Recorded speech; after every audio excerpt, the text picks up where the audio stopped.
I've got a question around onboarding and VR. So for any VR experience, and whether that's, I guess, in a festival or it's a VR video game, onboarding a player in is notoriously nuanced and difficult, and it relates to how familiar the individual is with VR as a medium, whether they've ever used it before, but it's also to do with kind of what where they get their expectations for what they're about to do from.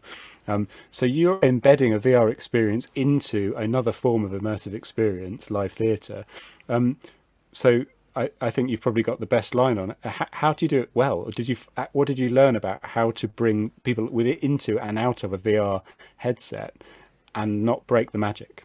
Well, I'd say it was definitely part of a big process. And like a lot of these projects that I've worked on, it was hugely collaborative. So there are many people that have the kind of credit for creating this onboarding because it was a really thorny issue for us. So there was the writer, Richard Herford, Rebecca Saw, who was an amazing assistant developer on the project, Matt Stutter Parker, who was the developer, and also Rachel Briscoe, who actually works for a company called Fast Familiar. She's a brilliant director and writer, and she came in for a kind of workshop day to work with us through this onboarding process as well. She actually came up with the technician having this slightly dual role as well, which comes into play with the onboarding.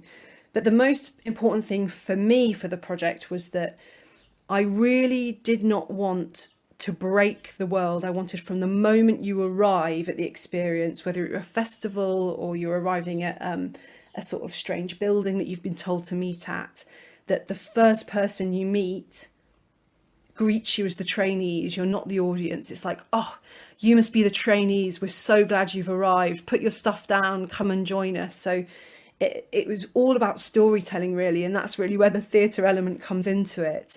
And then what was great about bringing in that sort of Agent Miller role, which is the technician, is that they were allowed to not be over dramatic. They were allowed to not really be a big character. They could come in the room and go, oh yes, look, here's all the equipment.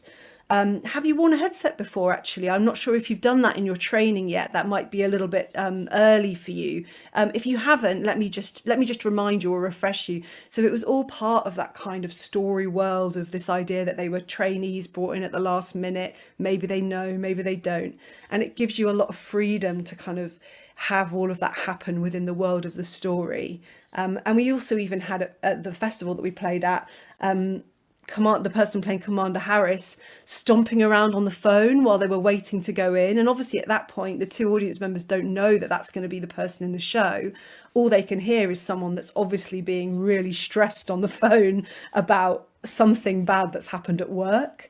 And so we were just trying to build that world because when I've been in VR before, the sort of weird physicality of the headset and everything can feel quite sort of alienating when you really want to bring a story into play. And I wanted it to be fully embedded in it. Of course, there's a VR headset here. It's essential to this whole thing kind of thing. And it's not Yeah. like put it on and now we tell the story. It's like put it on because it is the story. And I think that was a really important thing that we kind of worked through. Yeah, that sounds incredible. And you mentioned a festival there. I think you're talking about Tribeca. Is that right? Yeah, Tell me Tribeca about Film that Festival. because that's a great place to be at anyway, but an incredible place to present this kind of work. So how was that experience? Oh, that was an amazing, amazing experience for us. It was absolutely incredible. And when we were told that we were invited to participate in competition at the festival in New York, that was an amazing thing. And it was actually the world premiere of the piece because up until then we'd done play testing with people. But the very nature of it meant that you needed real audience members to make it run. So really the first night was always just going to be the first time you ever did it with strangers almost. And that was amazing because we were amongst some incredible experiences from all over the world as part of their Storyscapes competition, but also part of the sort of immersive arcade that they had going. And we almost given the perfect setup at the festival in that we had our own office room within this huge open warehouse space where other people had to build booths and everything for their tethered headsets. There was also someone that had built a huge sort of walkthrough set in there as well. We were actually given a really nondescript door in the corner of the room, and it was it was brilliant. It worked so well.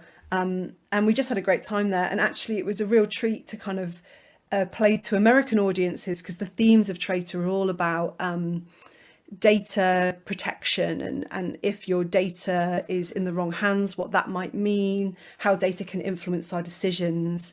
And to play it in that on that sort of international stage meant we got all kinds of different reactions from different audience members. And yeah, it was just an amazing experience. Such a great way to start off the project.